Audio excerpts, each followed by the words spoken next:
Hi, my name's Bobby, and I would like to talk to you about a sewing machine problem today and the solution to that problem.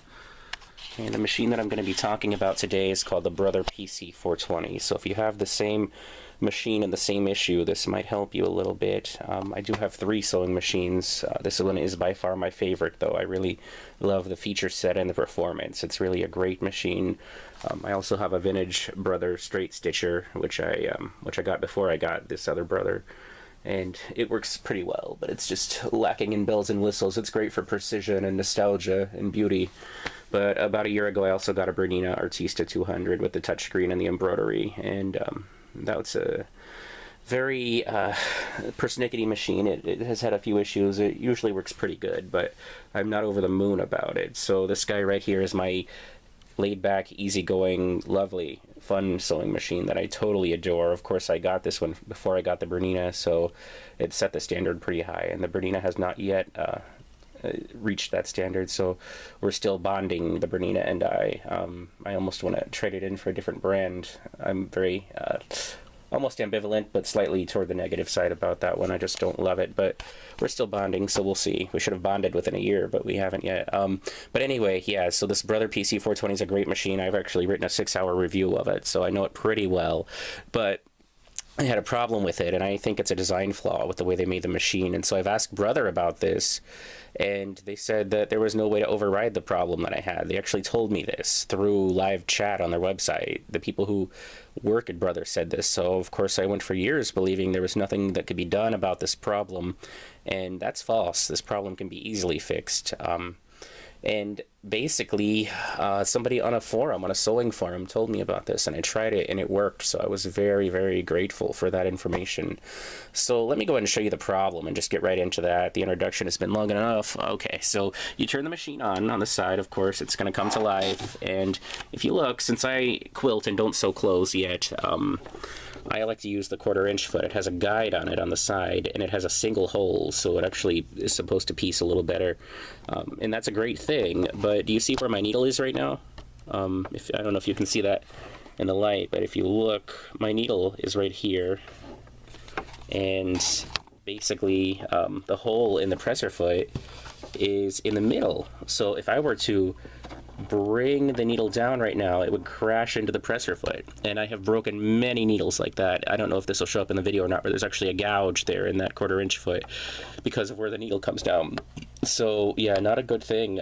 A lot of machines don't start off in the middle. A lot do, but a lot don't as well. And I can't figure out the reason, because nobody sews in the extreme left position. Nobody that I've ever met. Maybe somebody does, but I don't think it should start out like that. So normally it's okay. You just press the second button and you can just override that and put it in the middle needle position with one touch. So that's easy, but this is the one that starts out in the left position. But you have to remember to do that. And when you're sewing and quilting, you've got a few more things on your mind than just remembering to push that button every single time you start the machine. That can be quite a mess. So in order to save needles, you can actually fix the problem very easily. So what you do, you go back to that stitch, and it's of course going to be wrong if you have a 1/4" foot, but you take the stitch width with these left and right arrow keys and you change it. So you want to put it right in the middle. So you're going to change that number to be 3.5 is what you want, and that's right in the middle. Now you can see it's perfect, right? It's going right in the hole where it should be. But if I were to turn the machine off and then back on again, there's my problem. It goes back to the left position, and so the next time I start to sew, especially if it's been a while, I'll forget to change that, and that's an issue. I'll remember very quickly, but the first time I take a stitch. But no, I don't like to have to do that. So the way you fix it is very simple. All you have to do, we're gonna fix it again, since I undid it to show you the problem still existed after I changed it. So we're gonna put it back on 3.5. And now we are in the middle, like we should be, right? So we're not gonna have any needles crashing into presser feet. It's going to go right in the hole where it should. Now to save it, okay, so that it always does this, you're going to press this button here that looks like a page, okay, and that is your settings menu. And this is for a Brother PC420, by the way. If you have a different machine or a different brand, it might not work. The very simple Brothers that are sold at Walmart that are just electronic and not computerized may not have this ability. I'm not sure. but this is a little bit more complicated or complex machine than that. So basically what you do is you just scroll until you see a menu option that looks like this. This is the memory pocket. And so now remember, you've already changed this to be correct, so you don't have to do any more settings with your needle or your stitch position. It's already right. All you want to do is tell the machine to remember this forever. So you're just going to press OK, this middle button right here. It says saving the stitch, right? So it said saving the stitch. I've pressed this button, and now guess what? It's in the middle, right? And so when I turn the machine on and then or off and then back on again,